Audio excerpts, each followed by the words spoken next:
થોડા વર્ષો પહેલાં રાજકોટના એક નર્સિંગ હોમમાં એક પ્રસૂતાએ દીકરાને જન્મ આપ્યો.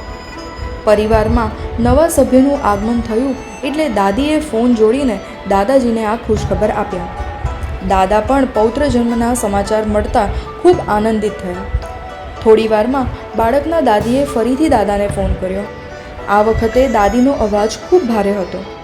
એમણે કહ્યું, ભગવાને આપણને પૌત્ર આપ્યો, પણ એને હોઠ, નાક, તાળવું કે આંખો કંઈ જ નથી. હવે આપણે શું કરીશું? દાદાએ પત્નીને સાંત્વના આપીને ભગવાન પર ભરોસો રાખવાનું કહ્યું. થોડા દિવસ પછી હોસ્પિટલમાંથી આ હોડખાપણવાળા બાળકને ઘરે લાવવામાં આવ્યો. જુદા જુદા ડૉક્ટરે જુદા જુદા અભિપ્રાયો આપ્યા. એક ડૉક્ટરે તો એમ પણ કહ્યું કે આ બાળકને ઇન્જેક્શન આપીને શાંત કરી દઈએ, કારણ કે જો જીવશે તો તમે પણ દુઃખી થશો અને બાળક પણ દુઃખી થશે. બાળકના દાદાએ પરિવારના બધા સભ્યોને ભેગા કરીને કહ્યું, જુઓ, આવડી મોટી દુનિયામાં આવો છોકરો ભગવાને આપણને આપ્યો.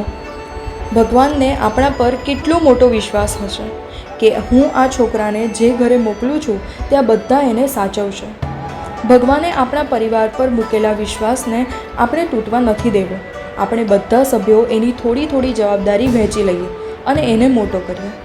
આ છોકરા પર એક પછી એક 8થી વધુ ઓપરેશન થયા. બાળકના દાદાએ એને પગભર કરવા માટે શાળામાં દાખલ કર્યો. શરૂઆતમાં તો કોઈ શાળા એને સ્વીકારવા તૈયાર ન થઈ. પછી એક શાળામાં એને એડમિશન મળ્યું. આ છોકરો ભણવામાં બીજા બાળકો કરતાં ધીમે ધીમે આગળ નીકળી ગયો અને શાળામાં પ્રથમ નંબર લાવ્યો. ત્યાર પછી તો દાદાજીએ બાળકને ઓર્ગન, તબલા, બ્રેઇલ લિપિ, કમ્પ્યુટર શીખવાડ્યા અને છોકરો બધામાં પાવરધો થયો.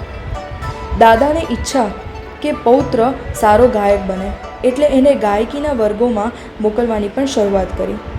તાળવું ન હોવા છતાં પણ ખૂબ સારા ગાયન દ્વારા આ છોકરાએ એના કલાગુરુને પ્રભાવિત કર્યા અને કલાગુરુએ આ છોકરાની ગાયકીનો એક પ્રોગ્રામ રાજકોટના હેમુ ગઢવી હોલમાં રાખ્યો.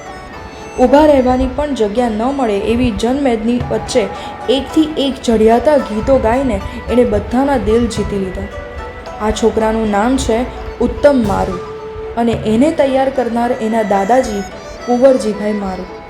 2015માં ભારત સરકારે આ બાળકને બાલશ્રી એવોર્ડથી સન્માનિત કર્યો છે.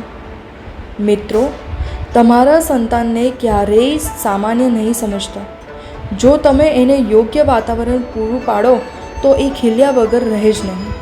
બાળકોના વિકાસ માટે જરૂર હોય છે કુંવરજીભાઈ જેવા સમર્પણ ભાવની અને થોડી ધીરજની.